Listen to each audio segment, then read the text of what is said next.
Vendetta, Super Empath or Narcissist? Hello, I'm H.G. Tudor. To help people understand about narcissism and psychopathy, I divide people up into four main groups. The empaths, the normals, narcissistic people who are not narcissists, and narcissists. Psychopaths would be put in the fifth group. They are rarer, so they don't get mentioned as often. Sticking with the first four groups that I have mentioned, many people labour under the misapprehension that when one talks about an empath, they're some kind of saintly figure that never does anything wrong. That is incorrect. They are human beings, and like any human being, they make mistakes. That means that they, like the other categorizations of person, can cheat on their partner, that they could get in a fight, that they could steal, that they could say something hurtful to somebody else, that they could forget to do something which upsets somebody. I regularly reinforce the fact that a particular type of behaviour can be seen in all four categorizations. So let's take, for example, the application of physical violence. An empath could engage in this. A normal could engage in this. A narcissistic person could, and a narcissist could. Thus, the behaviour is similar for them all, but the difference is the driver behind why they do it. The narcissist engages in physical violence, although not all do, but let's say this particular narcissist is engaged in physical violence. Why? Because of the prime aims. They're using physical violence to assert control over somebody, most likely to then draw fuel by way of their reaction, and quite possibly to gain a residual benefit. For instance, they might beat somebody up to take money from them. The narcissistic person applies physical violence not for the prime aims, because they are not a narcissist, but because they have taken affront to a criticism levelled at them by somebody. And because they're particularly self-absorbed and selfish, they don't think that that's appropriate, so they lash out. A normal person could engage in physical violence as a consequence of the fact that whilst they have high levels of emotional empathy, that emotional empathy doesn't extend to everybody. So it might be, for instance, that a normal individual gets into a fight at a football match with an opposing fan because, one, they don't know them and therefore don't have much in the way of emotional empathy for them, and secondly, any emotional empathy that might exist for them has been eroded by the fact that this other person is being provocative and is an away supporter. And thus, that riles the home supporter to the extent that he gets into a fist fight with that person. The empath similarly could engage in physical violence as a consequence of the diminution of their substantial emotional empathy occasioned by abuse. So, for instance, there are occasions where people who are the victims of a narcissist have either fought back in the moment when they're being assaulted, or indeed gone so far as to later attack their abuser in a premeditated way as a consequence of the diminution of their emotional empathy for that person. Thus, across our four categories, all types can engage in physical violence, but the driver behind it is different dependent on the categorization. In order to help you understand more about this, I'm going to provide you with a recent case. The lady that you can see in the thumbnail is called Eleanor Brown, and she has recently been sent to prison. I'm going to explain to you what has happened, and for you to then consider, what might she be? Are you looking at a narcissist who has behaved this way as a consequence of threats to her control, an absence of emotional empathy, a need to assert control, a need to be manipulative, a need to draw fuel? Perhaps you're looking at a super empath who drew a line in the sand and decided enough is enough. Their emotional empathy was eroded as a consequence of the behaviours of others, so that she struck out against them, perhaps through an empathic supernova.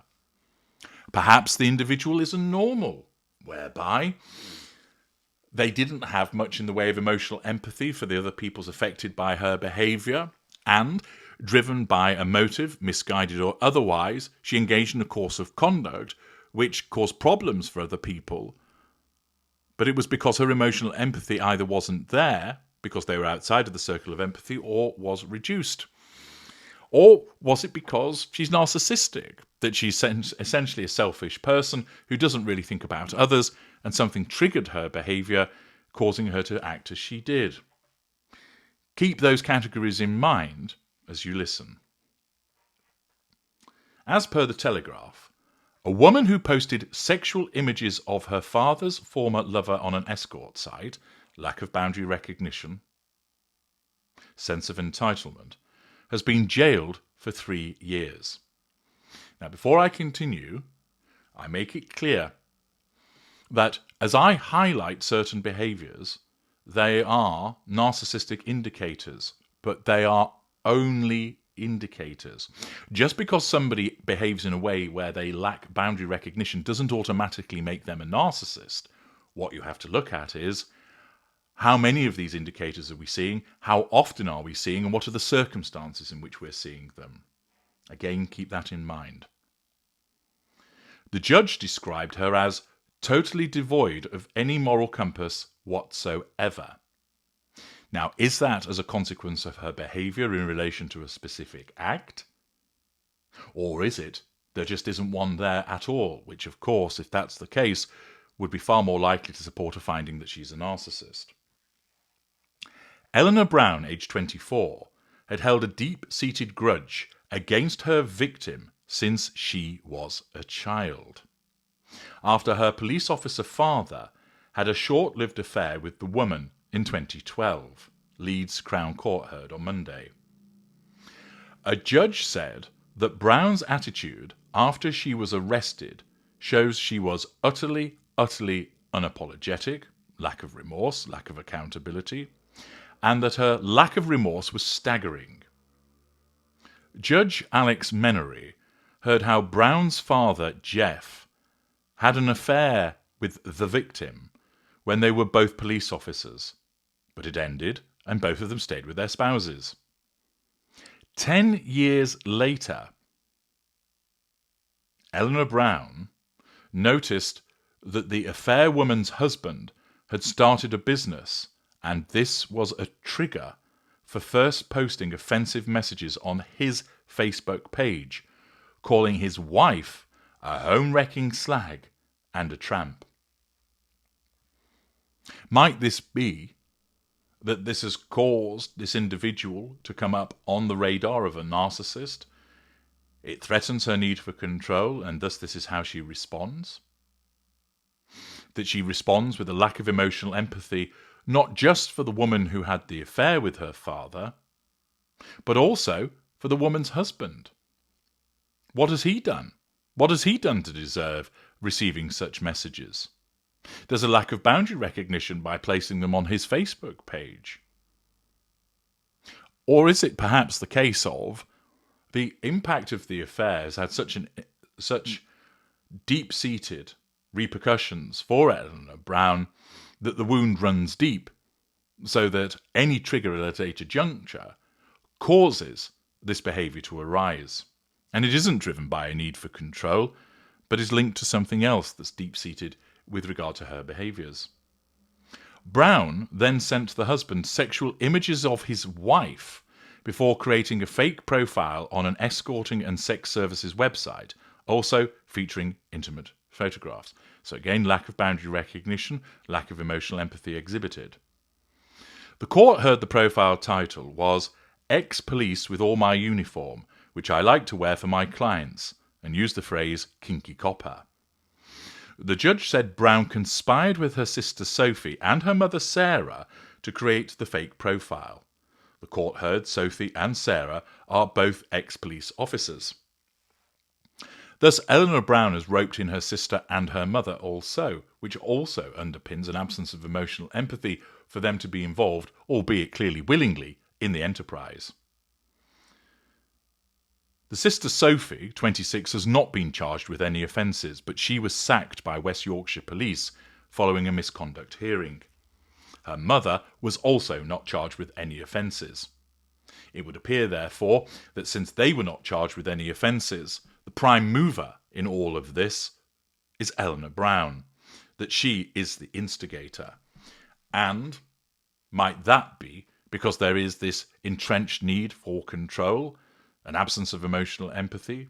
Or is it just that the affair has affected her more than the others? Judge Menery said the escort site post included the husband's mobile number, lack of boundary recognition by the provision of personal information, and he was then bombarded with text and calls after it went live. In a victim statement read in court, the woman said that to describe her feeling violated was an understatement. She explained that she was sickened that the images were posted on a public website and shared for the sexual gratification of strangers.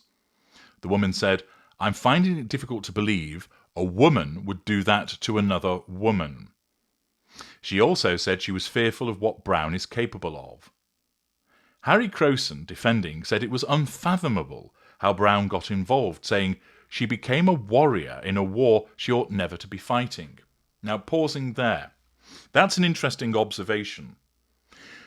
On the one hand, you might be thinking, well, your dad's had an affair, that's upsetting, but at the end of the day, who's actually at fault? Your dad, because he's cheated on your mum. And it's your dad you should be having the issue with. It is, of course, commonly the case that people take it out on the affair partner. And there are a variety of different reasons as to why that is, which are not the subject of this video.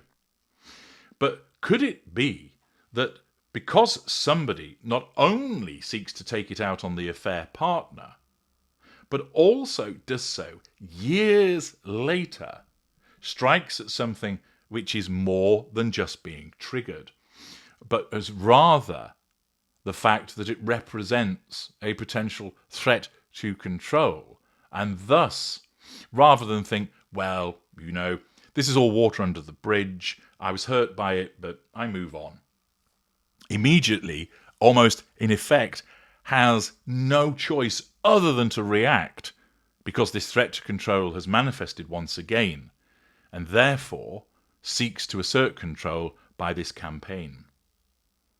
Mr. Crowson, the defending lawyer, said she needs to stop fighting a battle that's not hers.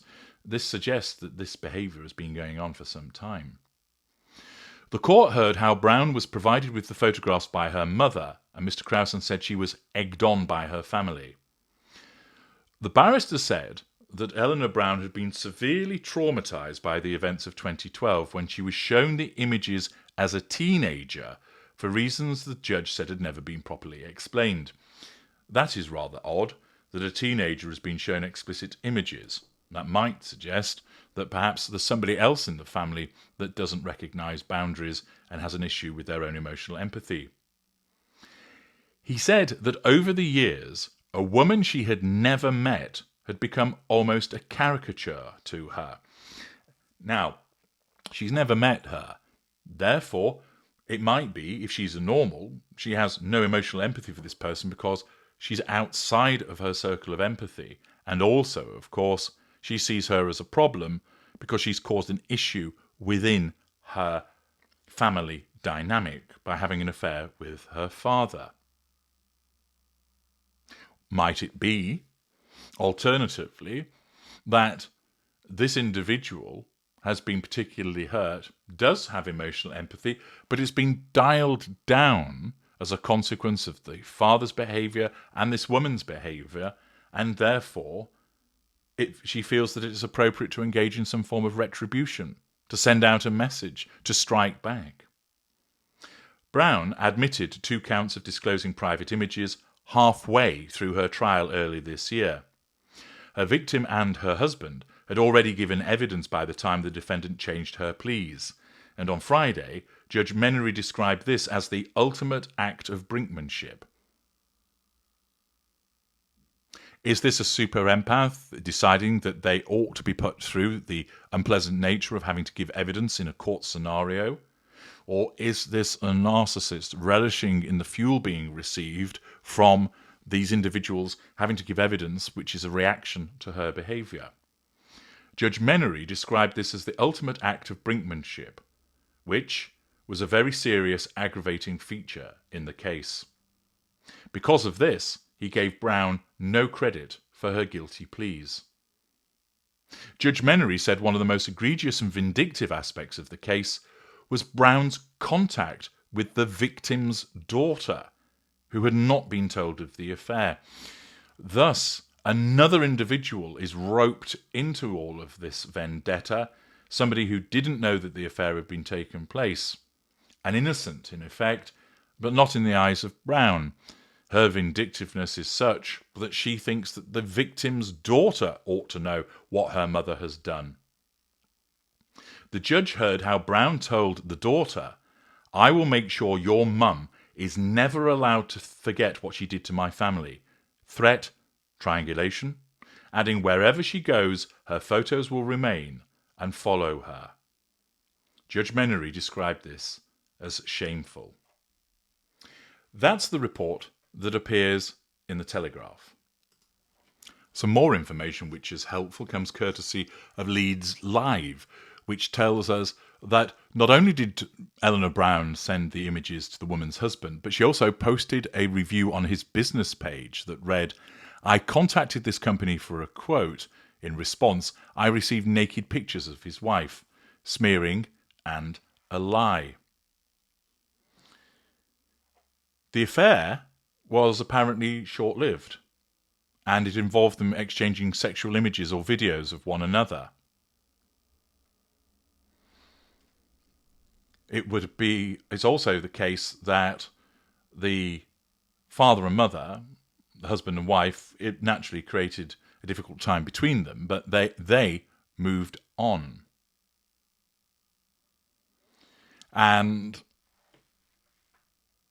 as a consequence of moving on, the one individual who hasn't been able to move on is the daughter.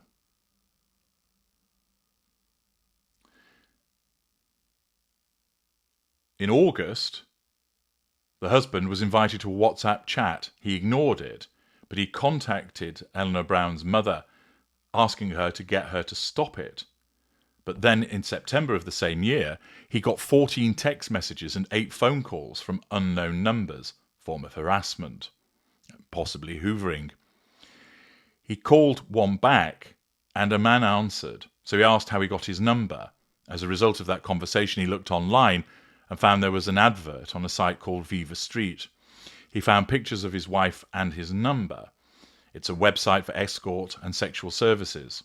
He made contact with the website and they agreed to take it down and gave him a reference number to allow police to make enquiries.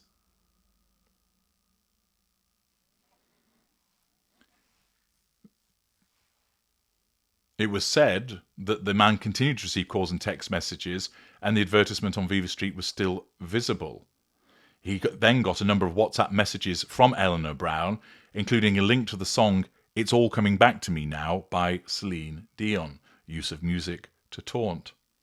She later then sent an intimate video of his wife to him and called him, but he didn't answer the phone. Miss Brown said she then, and that's the prosecutor, that Eleanor Brown went on to send audio messages which were verbally abusive about his wife. Malign hoovers, perhaps? On the 10th of September, he got more messages from her on WhatsApp, and as a consequence, he then decided to call the police. Eleanor Brown was interviewed by police. It was clear that she'd worked with her sister to compose and upload the advert. They discussed the title that would be used for the advert, and in a message to Eleanor Brown, 2 descriptions were suggested. The advert required payment, and Eleanor Brown said she would pay for it. The account was in her name and linked to her email address. It was registered to her email, and she had access to publish it. In a victim impact statement read to the court, the woman said, "I don't want to have to think about how her actions have affected me. I recall the moment my husband walked through the door, the combination of panic and upset on his face, and recalling the impact of her actions." They were my images and she shared them without my permission, lack of boundary recognition, to unknown people whose sole intent to view them was for sexual gratification. I'm finding it hard to believe that a woman would do this to another to make me feel violated the way I do is an understatement. There's no control over them now, which is why I live in constant fear that they will reappear. The control she has over me causes me more anxiety. The hate she had for me over the years is very evident in her actions. I sometimes feel I'm waiting for her next move.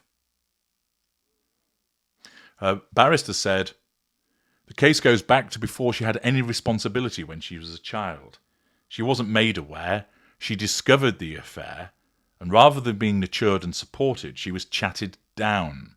Again, suggesting that there might be somebody problematic amongst the parents. Over the years, the woman existed to her in a bubble. The two of them never met. She became a caricature. Apparently, Eleanor Brown had been subjected to domestic violence and had turned to drug use. Shows a lack of accountability, but both of those had since passed. Over many years, she had to put back together family relationships, particularly hers with her father, and she became a warrior in a war she ought not to have been fighting. It is blatant she feels resentment, and that is born out of perhaps the wrong places. Thus, she ended up being jailed for 3 years. Now, we don't have much information about other relationships and other behaviours that she engaged in.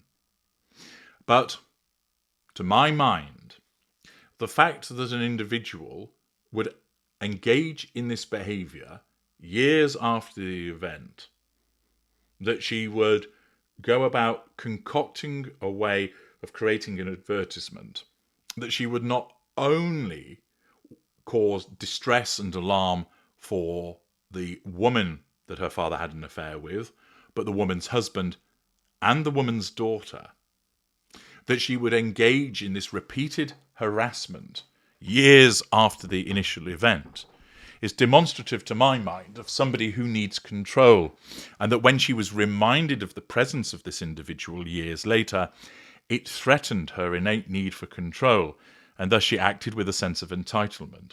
She has shown a lack of emotional empathy, and indeed to be described as having no moral compass whatsoever and lacking remorse also demonstrates a lack of emotional empathy. The fact that she engaged in brinkmanship during the trial, not sparing the woman or her husband the distress of having to give evidence and only changing her plea part way through, suggests an element of sadism on her part. Whilst we don't have the fullest picture of her behaviours and how she's engaged with other people, there is sufficient in what has been demonstrated here to show that this isn't somebody who has just lost their shit as a consequence of what their dad has done and has engaged on an ill-conceived campaign, or somebody that has acted in a righteous way by drawing a line in the sand with regard to certain conduct, but rather the scope and extent and the nature of this vendetta underpins somebody who acts with a sense of entitlement, has no accountability for her behaviours, is grandiose in the way that she sees herself, regards herself as untouchable, an individual that is manipulative, somebody that would rope in other people to achieve what she wants and thus is exploitative. The fact that she selected victims who were wholly innocent and did so without any due consideration. A super empath wouldn't have done that. A normal, possibly, but even then it would be a stretch. A normal would be more likely to just make life difficult for the woman and not the husband and not the daughter. But the fact that there was almost this scorched earth approach by her suggests to me that ultimately, along with all of the narcissistic indicators that we've heard, that Eleanor Brown is a narcissist. What are your thoughts in relation to what you've heard? Let me know in the comments section. I'm HG Tudor. Thank you for listening.